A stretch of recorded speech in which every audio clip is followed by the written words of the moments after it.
ప్రభువునందు నాకు అత్యంత ప్రియమైనటువంటి వాళ్ళారా, మన ప్రభువును రక్షకుడైనటువంటి యేసుక్రీస్తు వారి యొక్క శుభనామములు మీ అందరికీ నా హృదయపూర్వకమైన శుభములు వందనములు తెలియజేస్తున్నాను. ఉదయకాల సమయంలో దేవుని వాక్యాన్ని ధ్యానం చేసుకుందాం. ఈరోజు వాక్య ధ్యానం కొరకు మనం తీసుకున్నటువంటి లేఖన భాగము మత్తయి సువార్త 6వ అధ్యాయము 20వ వచనం చదువుకుందాం. పరలోకమందు మీ కొరకు ధనమును కూర్చుకొనుడి, అచ్చట చిమ్మెటి అయినను తుప్పైనను దాన్ని తినివేయదు, దొంగలు కన్నము వేసి దొంగలరు. ఆమేన్. దేవుని నామమునకు మహిమ కలుగును గాక. శ్రేష్టమైన మాటలు ఇక్కడ చూస్తున్నాం.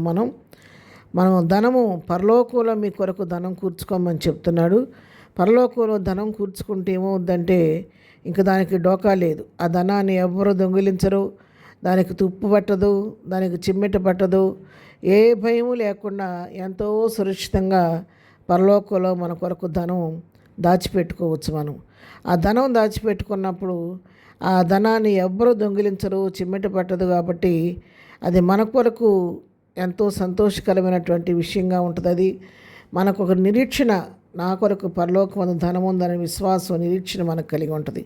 అందుకే 21లో చూస్తే నీ ధనం ఎక్కడ ఉండునో అక్కడనే నీ హృదయము ఉండును. మన ధనం ఎక్కడ దాచిపెడతామో అక్కడ మన హృదయం ఉంటుందంట.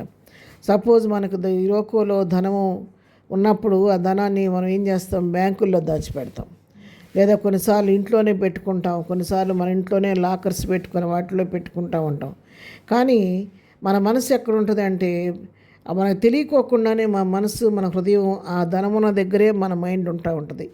మనం ఎక్కడ పెట్టామో అది ఉందో ఏమవుద్దన్న భయం మనల్ని వెంటాడుతూ ఉంటుంది. సపోజ్ ఇంట్లో ఉంటే కొంచెం అలికడైనా కూడా అక్కడ లాకర్లో డబ్బులు ఉన్నాయి, బిరువాలో డబ్బులు ఉన్నాయి, ఏమవుతాయో, ఎవరు దొంగలు వస్తారేమో, శబ్దమైతే దొంగ వచ్చాడేమో అన్న భయం మనల్ని వెంటాడుతూ ఉండి మన హృదయం దాన్ని హత్తుకొని ఉంటుంది అన్నమాట. అందుకే ధనం ఎక్కడుంటే హృదయం అక్కడ ఉంటుందని చెప్తున్నాం. అదే పరలోకంలో మన ధనం ఉంటే మన హృదయం ఎక్కడ ఉంటుంది, మన హృదయం కూడా పరలోకమందే ఉంటుంది. పరలోక సంబంధమైనటువంటి విషయాల గురించి ఆలోచిస్తూ ఉంటుంది. 19వ వచనం రాయబడింది, అందుకే భూమి మీద మీ కొరకు ధనమును కూర్చుకొనవద్దు, అక్కడ చిమ్మెటయు తుప్పును తినివేయును, దొంగలు కన్నం వేసి దొంగిలెదురు. భూలోకంలో ధనం సమకూర్చుకుంటే దొంగలు దొంగిలించేస్తారు, చిమ్మెట కొట్టుతుంది, తుప్పు పట్టుద్ది. కాబట్టి భూమి మీద మీరు ధనాన్ని సమకూర్చుకోవద్దు, కానీ పరలోకంలో మీ కొరకు ధనాన్ని సమకూర్చుకోమని చెప్తున్నాను. మరి పరలోకంలో ధనం సమకూర్చుకోవటం అంటే ఏం చేయాలండి? ఇక్కడంటే ఏదో మేము చిన్నప్పటి నుంచి కూడా కిడ్డీ బ్యాంకులు అనేది దాన్ని దాచిపెట్టుకుంటూ ఇక్కడ బ్యాంకుల్లో దాచిపెట్టుకుంటున్నాం. పరలోకులు ఎలాగూ మనం దాచిపెట్టుకోవాలంటే ధనాన్ని డైరెక్ట్గా పరలోకంలో బ్యాంకుల్లో ఇవ్వమని అర్థం కాదు, కానీ ఇక్కడ నీవు నేను చేసే సత్కార్యాలు, ప్రభు కొరకు చేసే ధర్మకార్యాలు అన్నీ కూడా ప్రభు అక్కడ లెక్కించి నీ క్రియలకు తగినటువంటి జీతాన్ని ఆయన సిద్ధపరిచి ఒక దినాన మనకు ఇస్తాడు. ఆ విధంగా మనం పరలోకంలో ధనాన్ని సమకూర్చుకోవాలి. అందుకే దేవుని వాక్యం సెలవిస్తూ ఉంది, నా నామం పెట్టి వచ్చిన వానికి గిన్నెడు చన్నీళ్ళు ఇస్తే వాడు తన ఫలాన్ని పోగొట్టుకోడు అని దేవుని వాక్యం సెలవిస్తుంది. దేవుని బిడ్డలకు దేవుని నామం పెట్టి వచ్చిన వారికి గిన్నెడు చన్నీళ్ళు ఇస్తే, వారికి ఆతిథ్యం ఇస్తే ఆ ఫలం మనం పరలోకంలో పొందుకుంటాం.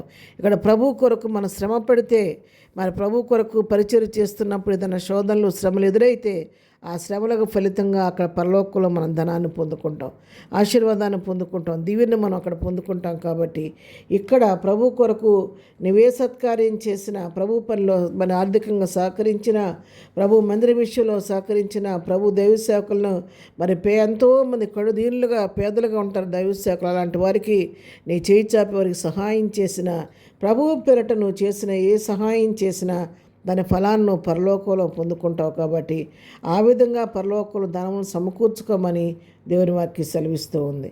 ఈ లోక సంబంధమైన అన్నిటికీ మనం ఖర్చు పెడుతూ ఉంటాం, కానీ దేవునికి ఇచ్చే విషయాల్లో మనం వెనక్కి తీస్తూ ఉంటాం. ఆ విధంగా కాకుండా సంతోషంగా ఇచ్చేవారిని దేవుడు ఎంతో ప్రేమించరని చెప్పి వాక్యం సెలవిస్తుంది. కాబట్టి సంతోషంగా పరిశుద్ధుల అవసరాల్లో పాలు పంచుకుంటూ ప్రభు పరిచర్యలో పాలుభాగస్తులవుతూ పరలోకంలో మనం ఫలం పొందుకోవటం కోసం ధనాన్ని సమకూర్చుకునేవాడికి ఉండాలని ఈ వాక్యం తెలియజేస్తూ ఉంది. ప్రార్థన. ప్రేమగల తండ్రి, పరిశుద్ధుడా, నీ పాదములకు వందనాలు. దేవానాయన మా జీవితాల్లో నాయన మాకు ఉన్నట్టు ఎంతగానో ఆస్వాదించారు, దీవించారు. ఈ లోక పరమైన వాటికి ఎంతో మేము డబ్బు ఖర్చు పెడుతున్నాం, కానీ పర సంబంధమైన వాటి కొరకు నీ పరిచర్య కొరకు ఈ నా మహిం కొరకు వాడే కృప మాకు దయచేయండి. సత్కార్యాలు ధర్మకార్యాలు చేస్తూ మీ నామం పెరట ప్రభు ఆతిథ్యం ఇస్తూ పరలోకంలో ధనం సమకూర్చుకునే కృప మాకు దయచేయండి. ఈ దినం నాయన బర్త్డే మ్యారేజ్ చేసుకున్న దీవించి ఆశీర్దించండి. ఈ దినం మేము చేయి పరిపాట్లో తోడుగా ఉండండి. రాకపోకలో క్షేమం దయచేయండి. బలహీనముడు స్వస్థపరచండి. ఎగ్జామ్స్ రాస్తున్న బిడ్డలందరికీ కావాల్సిన జ్ఞానం దయచేయమని యేసునామములో ప్రార్థించడి పొందుకొని ఉన్నాము తండ్రి. ఆమెన్. ప్రభు కృప సదాకాలం మనందరికీ తోడై నడిపించునుగాక. ఆమెన్.